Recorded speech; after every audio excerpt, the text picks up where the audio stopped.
salut à toi. Est-ce que tu veux bien te présenter? Qu'est-ce qui t'a amené sur Zone et qu'est-ce que tu fais maintenant? Ouais.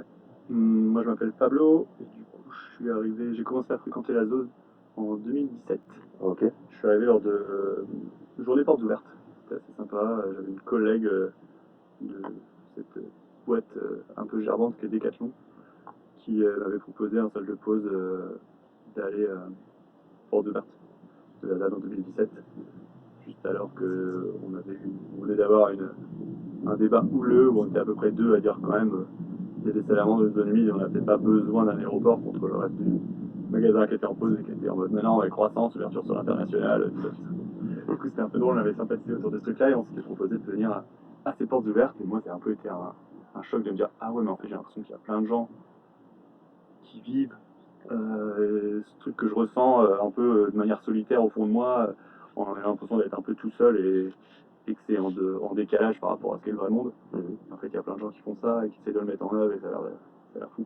Et j'avais jamais osé venir avant, quand même je suivais de près ce qui se passait sur Notre-Dame-des-Landes, Ouais. aussi par pudeur en me disant bon en fait voilà c'est des gens ils font leur vie là-bas, venir voir ça fait un truc un peu voyeuriste Je comprends. de Ouais. touristes et du coup j'osais pas trop en me disant bah Mhm. voilà les gens c'est leur vie, je vais pas arriver comme ça sans raison. Le fait est qu'après avec le recul je me suis rendu compte que c'était un territoire qui était très très ouvert et il y a plein de gens qui viennent toute l'année voir un peu demander un peu comment on s'organise ici et c'est ok et c'est chouette d'ailleurs. Mais voilà moi j'avais un peu cette appréhension de ne pas déranger les gens. Ok. Et tu t'es senti intégré assez vite dedans? T'as trouvé une raison d'être ou Bah, en tout cas, de participer? ouais, pardon. Ouais, en Oui, venant oui, vas-y. ici, en 2017, du coup, j'ai été assez frappé par l'ambiance et tout. Après, j'ai voulu revenir régulièrement à des moments un peu publics, des conférences à la bibliothèque avec des auteurs de BD, des chantiers participatifs Mhm. dont je me renseignais sur le site de Zad Media, là. Et du coup, petit à petit, j'ai commencé à créer des liens avec des gens et je voyais que plutôt les gens, ils étaient assez, assez chaleureux et avides de coups de main et plutôt un truc qui incite à revenir, quoi. Ouais. Du coup, oui, ça a été de plus en plus facile pour moi de venir régulièrement entre 2017 et du coup cette phase des expulsions de 2018. Et pour le coup, je suis venu aussi aider à ma façon à lutter contre les destructions qu'il y a eu en 2018. Et après les deux phases d'expulsion, j'ai fini par décider à m'installer et à venir vivre ici du coup en fin août 2018. Ok. Et depuis, j'habite là. Et comment est-ce que tu as vécu on va dire, toute cette ambiance de guerre qu'il y avait en 2018? Et après, quand tu t'es installé, est-ce que tu as senti qu'il y avait toujours des blessures et des traumas sur zone à cause des violences policières et de la complexité que ça pouvait apporter sur un vivre ensemble quand l'État met sa graine dedans et d'une mauvaise façon. Ouais, bah déjà, quand je suis arrivé en 2018, j'avais une expérience militante assez faible, hein, plutôt un militantisme très individuel de mon côté. J'avais pas fait vraiment de confrontation avec la police, j'avais fait quelques manifs avec la loi travail ou pour les logements des exilés, Mhm. où il y avait eu de la confrontation, un peu gaz, un peu coup de matraque, un peu charge de flic dans la foule, mais pas des trucs ultra violents. Ouais. Et du coup, j'avais bien vu avec les images qu'on avait de Sivins, de Notre-Dame-des-Landes en 2012-2013, Mhm. quel type de répression pouvait exercer l'État, surtout dans ces zones de campagne, un peu loin des regards de la population. Ils prennent bien moins de gants. Ouais. Et du coup, moi, je me sentais pas trop, à cette époque-là, je me sentais pas armé, ni d'un point de vue répression judiciaire, juridique, ni d'un point de vue répression physique, Ouais. pour aller faire de la barricade et aller à l'affrontement avec les flics, même si c'est quelque chose que je soutiens entièrement de cœur, Mhm. et que je pense que cette lutte, elle a été victorieuse aussi grâce à des engagements très physiques. Ouais.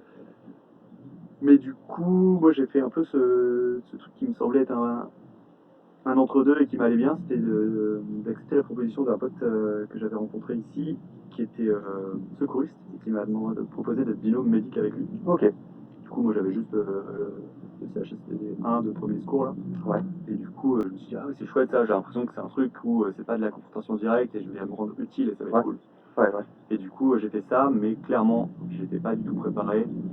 J'avais un peu imaginé, on met de l'arnica pour soigner les bleus, des coups de matraque et du sérum fil et du malox pour les yeux qui pleurent, quoi. Et en fait, on s'est retrouvé à prendre en charge des blessures de guerre, hein, des gens qui avaient les membres éclatés avec vraiment des endroits, des éclats hyper profonds, devoir faire des évacuations en urgence dans les hôpitaux. Enfin voilà, j'étais vraiment pas prêt à ça, quoi. Ouais. Et du coup, je suis resté toute la première semaine d'expulsion. Quand ça s'est un petit peu calmé à la fin de cette première semaine, pareil, je suis rentré, puis de toute façon, je reprenais le boulot. Je bossais encore à Decathlon à l'époque. Je reprenais le boulot après.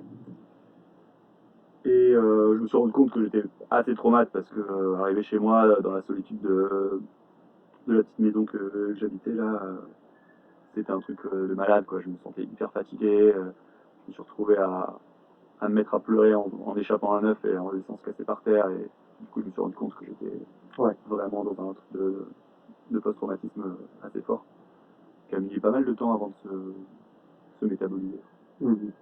T'as, tu penses que tu as réussi juste après ces destructions, est-ce que tu sens que tu as réussi ou pas réussi à parler avec des gens pour essayer d'atténuer ce trauma, ou justement tu as eu une pudeur d'en parler ou une difficulté d'en parler ou de partager ce que tu as ressenti sur le terrain pour, Bah justement, j'ai l'impression que ma thérapie, ça a été aussi un peu ça, d'aller chercher des personnes. J'avais quelques potes, ou mes parents d'ailleurs, enfin mon père qui est plutôt assez militant et ouvert à de l'engagement politique un peu radical, mais que c'est des personnes qui n'avaient pas vécu ce qui s'est passé en 2018 et pendant ces expulsions, et du coup c'était difficile d'en parler. Et du coup c'est aussi quelque chose qui m'a poussé à revenir tous les week-ends entre avril 2018 et fin août 2018 où je me suis installé ici. ouais. Chaque week-end de libre que j'avais, quasiment, je revenais sur la zone, sauf les fois où je partais en week-end ailleurs, mais plutôt vraiment un truc très régulier, Ouais.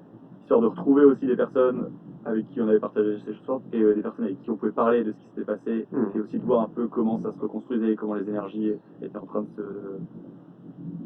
de métaboliser ce qu'elles venaient de prendre dans la tronche et de se projeter sur quel avenir allait se vivre sur cette zone, quoi. Ouais. Du coup, moi, ça a été ça. J'ai vraiment pas cherché à essayer de métaboliser ça seul de mon côté, mais plutôt d'essayer de trouver des personnes qui avaient aussi vécu la violence de ce truc-là, avec qui vous pourrez en parler Bien, en connaissance de cause. bien joué. Et même malgré ça, ça reste difficile à vivre, moins maintenant, mais Malgré ça, ça a mis quelques temps à.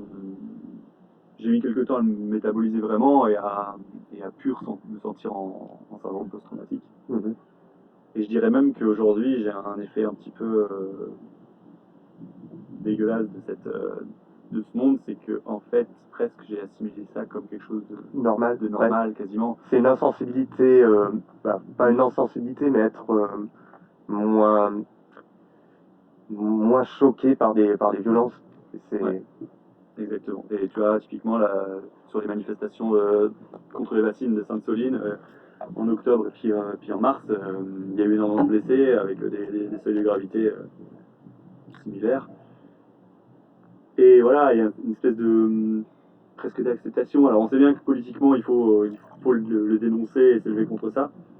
Mais émotionnellement, presque, on est dans un truc de bah ouais, en fait, dès qu'on veut lutter un tant soit peu pour des causes justes. ouais, et puis même un tant soit peu significativement en fait, pas juste aller crier on est plus chaud que le climat, on est bouillant comme des tisanes de miel dans D'ailleurs, les rues des grandes villes, quoi. Mais tu t'en verras un petit thé ouais, volontiers. avec du miel. Allez, volontiers. Cool. Et du coup, voilà, ce truc-là, c'est qu'en fait, dès qu'on lutte un tant soit peu conséquemment, en fait, on s'expose à cette répression d'une violence et d'une injustice assez aveugle, parce qu'effectivement, il ne faut pas aller chercher à avoir des condamnations des policiers qui agissent en dehors des cadres d'utilisation de leurs armes, ni quelconque réparation. En fait, on est seul avec les mutilations physiques ou psychologiques qu'on peut avoir, et c'est à nous de gérer ça pour se reconstruire de ça. Ça peut être complexe et dur. Mais on a fait dans les mois qui ont suivi les expulsions, on a aussi fait des débriefs avec l'ensemble des personnes qui avaient fait du médic sur la ZAD pendant les expulsions. Ouais. Et du coup, ça se pareil, c'était aussi des moments qui étaient chouettes, où on a vraiment pu aborder aussi tous ce qui était post-traumatisme, des façons différentes de métaboliser ce qui nous était arrivé, et aussi de se rendre compte que ça prend pas le même temps pour tout le monde Ouais. à métaboliser. J'aime bien le terme métaboliser parce que j'ai l'impression que c'est vraiment un truc de. En fait, ça se digère ce genre Oui, de, oui, vraiment. Enfin, ce genre d'événement. c'est un peu aussi comme des phases de deuil, j'ai l'impression, mais c'est. Enfin, est-ce que tu as eu l'impression qu'il y a les gens qui avaient plus l'habitude des confrontations avec la police l'ont mieux vécu ou ont métabolisé plus rapidement que les autres, ou tout le monde a été choqué dans une certaine mesure par justement le degré de violence qu'était prêt à déployer l'État? Ben, je pense que les personnes qui étaient là par exemple en 2012 ou qui étaient assez coutumiers des manifestations parfois très intenses avec des grosses répressions qu'il pouvait y avoir à Nantes, Ouais. étaient peut-être plus préparés psychologiquement. Et du coup, un peu dans l'état dans lequel moi j'ai l'impression de me trouver aujourd'hui, c'est-à-dire l'état d'être un peu blasé de ce truc de bah ouais, en fait, l'État fait ça, la police fait ça, et de toute façon, on est impuissant là-dessus, à part juste mieux se protéger et faire attention à nous, à l'arme. J'ai l'impression que ce truc de la métabolisation, pour les personnes qui habitaient ici, qui étaient peut-être plus rompues, entre guillemets, à la répression violente, il y a eu quelque chose d'autre qui s'est mis en place, c'est qu'en fait, il y a plein de personnes qui ont perdu leur habitat pendant cette première et la deuxième semaine en mai d'expulsion et destruction. Et du coup, en plus de se prendre d'une répression intense, des charges et des blessures sur nos corps ou sur les corps de nos camarades, et ben, il y a certaines personnes qui ont perdu ce qu'elles avaient construit pendant plusieurs années, Leur maison. et leur habitat. Et du coup, ça c'était. Ta santé. Merci pour le fait. Un plaisir. Du coup, ça c'était aussi un deuxième truc assez intense, j'imagine, et long à métaboliser pour beaucoup de personnes. Ouais.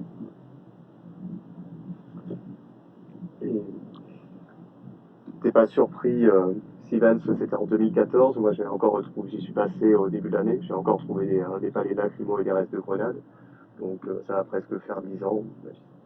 Pareil pour Notre-Dame-des-Landes, cela on peut pas savoir s'il date de 2012 ou de 2018, mais par rapport à la pollution de la terre, et peut-être même, on pourrait même parler de pollution des esprits lorsqu'on déploie autant de violence, ou du mental. Oui, la pollution, elle est à plein de niveaux, c'est sûr. Hein. Je pense que c'est un style dans l'imaginaire des gens, un climat de terreur, et qui est une sorte de pollution, hein. Enfin, quelque chose de, en fait, se dire à partir du moment où on va s'élever contre l'ordre établi des puissances du capital, et ben, potentiellement, on va se faire détruire, on va se faire mutiler, on va se faire traumatiser. Et puis oui, effectivement, que ce soit l'ensemble des autres êtres vivants du bocage, d'ici ou même de Sivins, et de tous les lieux en lutte, Ouais. les techniques de répression et de maintien de l'ordre, comme ils les appellent, de la gendarmerie et de la police, c'est des choses qui font absolument aucun cas du vivant. Et moi, j'ai fait du maraîchage ici pendant 3 ans, et demi, presque 4 ans, Ok. après 2018. J'étais engagé sur un projet qui s'est installé en maraîchage ici. Et oui, effectivement, c'était coutumier de retrouver des palettes lacrymaux, des capsules de grenades, des détonateurs, des goupilles dans les terres, quoi, les champs. Et effectivement, je pense que certes, on a réussi à sauver ces terres de la bétonisation et du coup, l'impact est quand même moins grave que si on avait eu un aéroport. Mais il y a une pollution qui est réelle pour ces terres pendant des années, et une centaine d'années, hein, parce que c'est des matériaux classiques. Et pendant les mois qui ont suivi les affrontements, il y a eu aussi des vraies répercussions sur les animaux qui étaient en élevage, par exemple. Les vaches qui ne donnaient plus de lait, des choses comme ça, parce que effectivement, entre les gaz lacrymaux, les stress et la pollution, je pense que l'herbe devait se charger de tous ces gaz qui retombaient tout le temps et tout ça. Et du coup, ça a fait un. Enfin, voilà, on voit qu'il y a ça a un impact aussi sur les vivants. Ok. Mais ouais, les opérations de maintien d'ordre, c'est pas fait pour être éco-soutenable. Non. Pas du tout. Je pense que c'est le cadet de leurs soucis. Ah ouais, vraiment. Enfin, vraiment. Je me rappelle des images sur une petite ferme là qui était juste au niveau là, avant le phare du talus, la bibliothèque du talus. Ah, la vache. Là, ouais, là. Non, non, celle qui est plus bas. Enfin, tu sais, il y a une étable. Moi, je me rappelle d'images avec un petit veau qui était là dans l'étable au milieu des lacrymos. Enfin, plein d'images comme ça. Enfin, le fait qu'en journée, quand il y a les détonations de grenades, tu n'entends plus aucun bruit d'oiseaux ou de vie. Dès que ça stoppe, tu sens la vie qui revient. Bon, t'es prêt pour la dernière question? Ouais. Moi, je me souviens juste d'un truc Vas-y. dans les traumas, là, c'est que pendant plusieurs mois après avoir été pendant 10 jours, enfin 9 jours, pendant 9 jours au contact des gaz et tout ça, réveillé le matin avec l'odeur de lacrymo, Ouais. dans la brume de la nuit, des nuages flottants, ça c'est que pendant longtemps après, quand je roulais en voiture ou que je me levais le matin et qu'il y avait des nappes de brume, ça me faisait un espèce de truc de méfiance. Non, ça va, c'est juste de la brume, c'est pas des nappes de gaz, il faut pas se mettre son masque et tout ça, quoi. Et enfin, c'est un truc un peu réflexe Mhm. face à la brume, qui est quand même d'ordinaire quelque chose de plutôt joli et chouette. Ouais, c'est marrant. Moi, quand je suis arrivé dimanche dernier, j'avais j'avais découvert l'endroit où il y avait la cabane sur l'eau. Je l'avais jamais visité avant. Et ça m'a fait bizarre parce que j'entendais toutes ces détonations, enfin une vraie fusillade.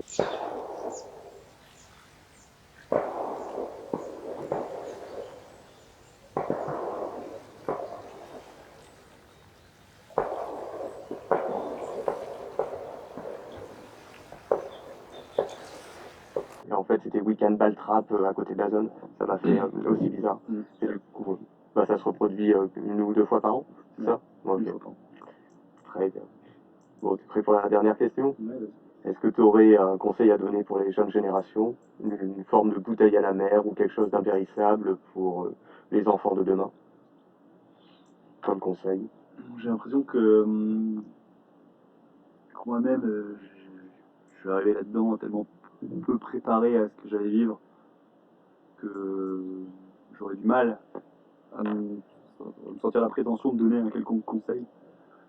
Mais pour autant, j'ai l'impression qu'il y a des choses qui s'organisent quand même un petit peu de manière plus large et que la génération qui arrive là, qui sont les adultes d'aujourd'hui et de demain, les jeunes adultes d'aujourd'hui et les adultes de demain, j'ai l'impression qu'ils ont une conscience bien plus grande du péril dans lequel est notre écosystème et une capacité à s'organiser bien plus forte que celle enfin bien plus large en tout cas, et massive que celle qu'on avait nous. Et du coup, je pense que c'est aussi des personnes qui sont moins crédules du fait que l'État défend le droit et le bien et qui du coup sont plus méfiantes et arrivent avec peut-être moins de candeur. Et je pense que ça, c'est quelque chose qui peut aider et de toute façon, par s'organiser de plus en plus massivement et radicalement contre l'État. Faut pas espérer que c'est dans la confrontation violente et militaire qu'on aura le dessus. Je pense qu'en fait, le dessus, on ne sera jamais à armes égales et je crois qu'on n'a pas envie d'avoir des armes aussi létales ou violentes que les leurs. En tout cas, moi, je suis pas un partisan de la lutte armée ou des choses comme ça. J'espère qu'on n'aura jamais à y venir. Et moi, plutôt, je me dis qu'il y a des batailles de communication et de soulèvement vraiment très massifs, de désobéissance civile vraiment massive, qui au bout d'un moment feront qu'ils ne pourront pas juste les réprimer comme ils les ont réprimés par exemple à Sainte-Soline, qu'en fait 30 000 personnes, on peut se permettre de les mitrailler dans un champ. Si c'est 50 000, si c'est 100 000 personnes, ça commence à devenir compliqué. Et voilà. Et moi, j'espère juste ça. Que fort de toute cette culture des années 2010-2020 et de la répression qui a été croissante depuis la loi travail, les jeunes développent d'autres méthodes aussi de contestation et de confrontation et soient mieux renseignés de ce que c'est que la confrontation avec l'État. Ça marche. Je te remercie, Pablo. Merci à toi. C'est cool.